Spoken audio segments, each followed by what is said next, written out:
दोस्तों, एक पुरानी कहावत है कि हर किसी को मुकम्मल जहां नहीं मिलता, किसी को जमीन तो किसी को आसमान नहीं मिलता। और यह सच भी है दोस्तों कि हर किसी को वो सब कुछ नहीं मिल सकता है जीवन में जो कि वो चाहते हैं। आखिरकार कुछ ना कुछ कमी तो सभी के जीवन में होती ही है, और जब इंसान उस कमी को पूरा करने के लिए यहाँ तक कि अति महत्वाकांक्षी बन जाता है और उस चीज को हासिल करने के लिए कुछ ऐसे कदम उठा लेता है जो उसे खुशी तो नहीं देते हैं, लेकिन उसकी जिंदगी को पूरी तरह से यहाँ तक कि बर्बाद कर देते हैं। और ऐसा ही कुछ आज की कहानी में हुआ। सऊदी अरब के शहर रियाद में रहने वाले धीरज की जिंदगी में धीरज अपने कमरे में बिस्तर पर बिल्कुल लेटा हुआ था, लेकिन उसकी पत्नी आयशा यह समझ रही थी कि धीरज सो चुका है। साथियों, उसकी पत्नी आयशा फोन पर किसी से बात कर रही थी। फोन उसकी एक फ्रेंड का था जो जिद्दा शहर में रहती थी। धीरज आंखें बंद किए किए उनकी सारी बातों को बिल्कुल ध्यान से सुन रहा था और उसे साफ समझ रहा था कि उनके बीच आखिरकार क्या चल रहा है। दरअसल साथियों, आयशा की फ्रेंड उससे कह रही थी, देख आयशा, तू जानती है कि तू मां बनना चाहती है, लेकिन तेरे पति में कमी है, वो तुझे मां नहीं बना सकता है, लेकिन तू तो बन सकती है। फिर तू क्यों पूरी जिंदगी इस दर्द को सहन करना चाहती है? तू मां क्यों आखिरकार नहीं बन जाती? आयशा ने धीमी आवाज में पूछा, कैसे आखिरकार? तभी साथियों उसकी फ्रेंड बोली, किसी दूसरे आदमी के साथ तू रिश्ता बना ले और उससे प्रेग्नेंट हो जा। किसी को कुछ कानों कान पता भी यहाँ तक कि बिल्कुल नहीं चलेगा। यह सुनते ही साथियों धीरज के दिल को जैसे एक जोर सा झटका लगा। उस रात तो किसी तरह साथियों गुजर गई, लेकिन साथियों वो बात धीरज के दिमाग में घर कर गई थी। यहाँ तक कि पूरा अगला दिन वो इसी सोच में डूब रहा था कि आखिर उसने एक फैसला कर लिया। उसने सोचा, अगर ऐसा उसे धोखा दे करके कुछ करेगी तो उससे बेहतर है कि जो कुछ भी हो उसकी जानकारी में हो।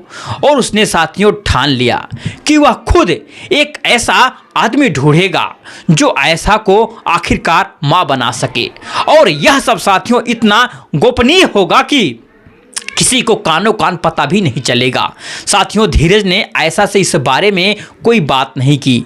उसने इंटरनेट पर सऊदी अरब की हाउस होल्ड सर्विस एजेंसियों के बारे में सर्च करना शुरू किया और एक एजेंसी साथियों संपर्क किया जहां से घर के लिए फुल टाइम वर्कर मिलते थे। साथियों, उसने खास तौर पर कहा उसे कोई जवान नहीं चाहिए, उसे 45 से 50 साल के बीच एक अधेड़ उम्र का आदमी चाहिए जो फुल टाइम घर पर रहे। और 23 नवंबर 2025 की सुबह साथियों रियाद में धीरज के अपार्टमेंट की डोरबेल बजती है। आयशा तस्वीर दरवाज़ा खोलती है। सामने जो कुर्ता पैजामा जैसा अरब धोब पहने एक अधेड़ उम्र का आदमी बिल्कुल साफ खड़ा था। वह साथियों आयशा को ऊपर से नीचे तक यहाँ तक कि देखता रहा। साथियों, आयशा उससे पूछती है कि आप आखिरकार कौन हो? वह कहता है कि मुझे साहब ने आज बुलाया है। साथियों, आयशा अंदर जाकर के धीरज अपने पति को आवाज़ देती है। धीरज साथियों तुरंत बाहर आता है और मुस्कुरा करके कहता है कि आइए अंदर आइए, आप बाहर क्यों खड़े हैं? साथियों, आयशा हैरान थी जब उसने पूछा यह आदमी कौन है, तो साथियों धीरज उसका पति बोला, मैंने इन्हें फुल टाइम काम के लिए यहाँ रखा है।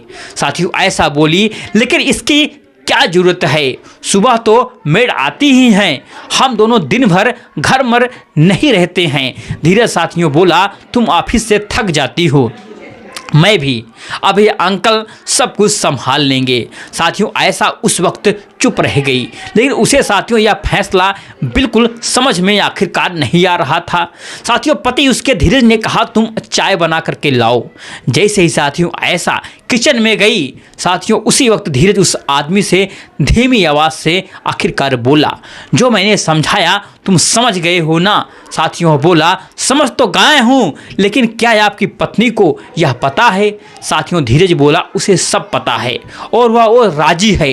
वो आदमी साथियों बोला, कहीं कोई गड़बड़ ना हो जाए। साथियों धीरज बोला, कुछ नहीं होगा, डरो मत। आज मैं बाहर जा रहा हूँ 1 हफ्ते के लिए और 1 हफ्ते तक मेरी पत्नी तुम्हारी यहाँ तक की जिम्मेदारी है, बस वही करना जो मैंने तुमको कहा था। इतने में साथियों ऐसा चाय लेकर के आई और फिर चाय पीते हुए धीरज से बोला, मुझे ऑफिस के काम से तमाम जाना है और 1 हफ्ता मुझे तमाम लग जाएगा। साथियों ऐसा चौंक गई। अचानक साथियों धीरज बोला, अभी प्लान बना है। साथियों फिर करीब 1 घंटे के बाद धीरज अपना सामान लेकर के यहाँ तक कि घर से चुप से निकल गया। अब घर में सिर्फ साथियों 2 लोग थे, ऐसा और वो अधेड़ आदमी। और साथियों ऐसा उसकी पत्नी घर का काम समझाने लगी और वह चुपचाप साथियों काम यहाँ तक कि करने लगा। लेकिन साथियों उसे नहीं पता था कि उसके पत्नी ने उसके लिए कितनी खतरनाक यहाँ तक की कहानी लिख दी है। लेकिन साथियों उस अधेड़ आदमी की नज़रें साथियों लगातार आयशा पर ही टिकी हुई थी। साथियों रियाद के उस अपार्टमेंट में आयशा घर पर काफ़ी कैजुअल कपड़ों में ही रहा करती थी, हल्का टॉप और आरामदायक यहाँ तक कि कपड़े। और साथियों उसकी बनावट साफ दिखाई दे रही थी, जिस साथियों देख करके वो आदमी अंदर ही अंदर बिल्कुल बेचैन होता जा रहा था, क्योंकि साथियों वह यहाँ किसी सामान्य काम के लिए बिल्कुल नहीं आया था। और थोड़ी देर बाद साथियों आयशा बोली, अंकल मेरी पीठ में बहुत दर्द हो रहा है, क्या आप यहाँ मसाज कर सकते हो? साथियों तुरंत बोला, हाँ क्यों नहीं, मुझे अच्छी तरह से मसाज आता है। साथियों फिर आयशा बोली, ठीक है बेडरूम में तुम आ जाइए। साथियों फिर वह तेल गरम करके लाया और फिर मसाज आखिरकार शुरू कर दिया। साथियों पैरों से फिर घुटनों तक आखिरकार जैसे जैसे वक्त गुजर रहा था साथियों कमरे का माहौल बदलता जा रहा था। साथियों ऐसा अब करवट बदल करके बोली, अब पीठ की मसाज तुम तुरंत करो। साथियों कंधों और पीठ तक पहुंच गया। कमरे में साथियों अजीब सी खामोशी थी और दोनों समझ रहे थे कि क्या होने वाला है। साथियों कुछ देर के बाद ऐसा खुद उठ करके बैठ गई और धीमी आवाज में बोली, सिर्फ मसाज ही करोगे या आगे भी तो कुछ करोगे? साथियों वह आदमी चौंक गया। वह बोला, आपको कैसे पता? साथियों तुरंत आयशा ने कहा, जब मैं चाय बना रही थी तुम और धीरज जो बातें कर रहे थे मैं सब सुन चुकी हूँ, मुझे सब पता है तुम्हें किस काम के लिए यहाँ पर आखिरकार बुलाया गया है। कमरे की हवा साथियों पूरी तरह से बदल चुकी थी और यही साथियों शुरू होता है सिलसिला जिसने इस केस को साथियों ये खतरनाक आखिरकार मोड़ दे दिया। दिन बीता रात बीती साथियों आयशा ने ऑफिस से 1 हफ्ते की छुट्टी ले ली। अब साथियों उस घर में बस 2 ही लोग थे और दोनों जानते थे कि धीरज 7 दिन बाद वापस आने वाला है।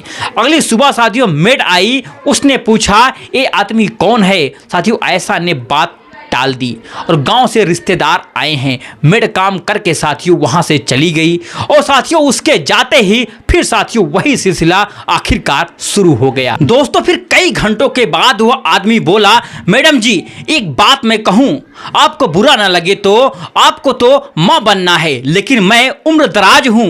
अगर आप चाहें तो मेरा एक भतीजा है और बहुत यहाँ तक कि स्मार्ट है। अगर उससे ऐसा साथियों पहले तो नाराज हुई, फिर जब उसने साथियों फोटो देखी तो वो बिल्कुल सोच में पड़ गई। क्या फर्क पड़ता है अगर बच्चा स्वस्थ हो? कुछ देर साथियों सोचने के बाद उसने हामी भर ली आखिरकार आयशा ने। साथियों वह आदमी बोला, मैं उसको लेकर के तुरंत आता हूँ। करीब साथियों 1.5 से 2 घंटे के बाद वह वापस आया और साथ में एक जवान लड़का लेकर के आया। घर का दरवाजा बंद हुआ और साथियों फिर जो कुछ हुआ उसने साथियों इस कहानी को एक खौफनाक यहाँ तक कि अंजाम की तरफ धकेल दिया। साथियों पूरी रात घर के अंदर अजीब सी साथियों यहाँ तक कि खामोशी रही। अगली सुबह साथियों जब मेड आई तो उसने देखा दरवाजा खुला हुआ है। उसे कुछ अजीब सा लगा। साथियों वह अंदर गई और फिर घर में सन्नाटा था। उसने आवाज लगाई, मेम साहब आप कहाँ हो? कोई जवाब नहीं दे रही हो। जैसे साथियों वह बेडरूम में पहुंची साथियों उसकी चीख निकल गई।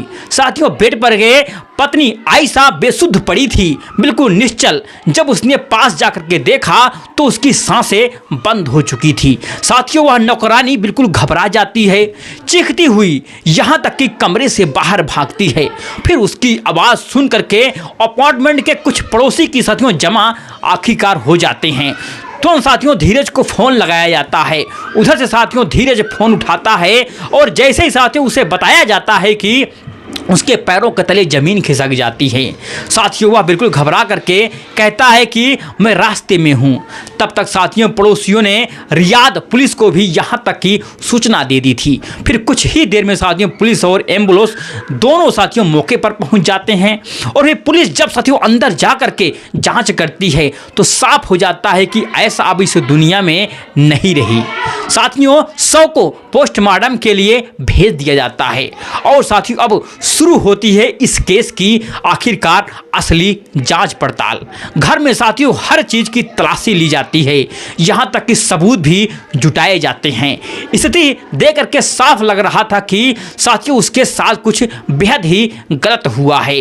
साथियों उधर धीरज भी साथियों जल्दीबाजी में घर पहुँचता है और वे साथियों उसकी हालात बिल्कुल खराब थी, वह टूट चुका था। साथियों पुलिस उससे आखिरकार पूछती है तुम कहाँ थे? साथियों वह कहता है कि मैं बिजनेस ट्रिप पर दमाम शहर गया हुआ था। लेकिन मेड बताती है कि साहब तो घर पर नहीं थे, लेकिन एक अधेड़ आदमी घर में था। अब साथियों पुलिस के शक की सुई साथियों सीधे उसी आदमी पर जाती है और धीरे से साथियों पूछा जाता है कि तो वह घबरा जाता है। फिर बताता है कि मैंने उसे फुल टाइम वर्कर रखा हुआ था, लेकिन मेरी पत्नी उसे रिश्तेदार यहाँ तक की बताती थी। यह बात साथियों पुलिस को और साथियों उलझा देती है। फिर पुलिस एजेंसी तक साथियों पहुँचती है जहाँ से उस आदमी को साथियों हायर किया गया था। साथियों फोटो मिल जाती है, लेकिन उसके सारे डॉक्यूमेंट साथियों यहाँ तक कि तुरंत फर्जी निकलते हैं। अब साथियों कॉल रिकॉर्ड निकाले जाते हैं, फिर कुछ खास नहीं मिलता है। लेकिन जब साथियों फिर लोकेशन ट्रैक होती है तो पुलिस बिल्कुल चौंक जाती है। साथियों धीरज शहर से बाहर गया था, बाहर गया ही नहीं था, वो साथियों रियाद में ही मौजूद था। अब साथियों शक गहरा जाता है, कड़ाई से साथियों पूछताछ की जाती है। आखिरकार साथियों धीरज टूट जाता है। साथियों वह बताता है कि दोनों ने लव मैरिज की थी, परिवार के साथ छोड़ दिया गया था। दोनों रियाद में जॉब करते थे, पैसे की कोई कमी नहीं थी। कमी थी तो सिर्फ एक बच्चे की संतान की। मेडिकल रिपोर्ट में पता चला कि वो कभी पिता नहीं बन सकता है। अब साथियों ऐसा बच्चा चाहती थी और इसी बात को लेकर के दोनों में अक्सर झगड़े होते थे। जब साथियों उसने ऐसा को फोन पर बात करते हुए सुना, तब साथियों उसने ये गलत फैसला आखिरकार उसके पति ने लिया। उसने सोचा कि सब कुछ उसकी जानकारी में ही हो अच्छा होगा और इसी वजह से साथियों उसने उस आदमी को घर में ही रखा ताकि पत्नी गर्भवती हो सके और वह खुद साथियों होटल में रहने लगा। बस इतना ही साथियों उसे पता था, इसके आगे क्या हुआ उसे भी आखिरकार नहीं पता। अब साथियों पुलिस उस आदमी की तलाश में पूरे शहर में सर्च ऑपरेशन चलाती है। फिर सीसीटीवी फुटेज यहाँ तक कि खंगाले जाते हैं। फुटेज में दिखता है कि पहले वह आदमी घर में आता है, फिर निकलता है, फिर एक नौजवान युवक के साथ आता है, फिर उसके बाद कुछ और साथियों लोग घर में आखिरकार दाखिल होते हैं। फिर कुछ घंटों के बाद सभी निकल जाते हैं। फिर घर में बिल्कुल सन्नाटा और अगली सुबह मेड के आने पर मामला सामने आता है। अब साथियों साफ हो चुका था कि यह एक संगठित अपराध था। मुखबिरों के जाल बिछाया जाता है और आखिरकार एक लॉस से उस आदमी को साथियों फिर गिरफ्तार कर लिया जाता है। फिर पूछताछ में वह आदमी तुरंत टूट जाता है। अपना नाम बताता है तेजिंदर पाल। साथियों असल में वह भारत से भाग करके नकली पहचान पर सऊदी अरब में रह रहा था। पहले भी कई अपराध साथियों वह कर चुका था। उसने कबूल किया। धीरज के जाने के बाद उसने साथियों ऐसा का भरोसा आखिरकार जीता। फिर दूसरे लोगों को साथियों पैसों के लालच में यहाँ तक कि घर लाने लगा। जब ऐसा ने साथियों उसके साथ विरोध किया और फिर पुलिस की साथियों यहाँ तक कि धमकी दी तो उसने डर कर साथियों इसकी हत्या कर दी। पैसे लेकर के यहाँ तक कि भाग गया। इसके बाद साथियों पुलिस ने बाकी लोगों को भी गिरफ्तार किया। सभी पर केस दर्ज हुआ और फिर अदालत में पेश किया गया, जहां से सभी को साथियों जेल आखिरकार भेज दिया गया। और इस तरह साथियों ये गलत फैसले ने यहां तक कि 3 जिंदगियां बर्बाद कर दी, पति पत्नी और साथियों उनका भविष्य। कहानी में साथियों यही सिखाती है हमें कि कभी कभी एक गलत कदम पूरी जिंदगी की दिशा बदल देता है। और यही साथियों रियाद का वो केस जिसने सबको झकझोर करके आखिरकार रख दिया। तो साथियों यह कहानी आपको कैसी लगी? अगर आपको अच्छी लगी वीडियो को लाइक, चैनल को सब्सक्राइब करना ना भूलिए। चलिए मिलते हैं नेक्स्ट वीडियो में एक नई कहानी और नई घटना के साथ। तब तक के लिए जय हिंद, जय भारत, जय हिंदुस्तान।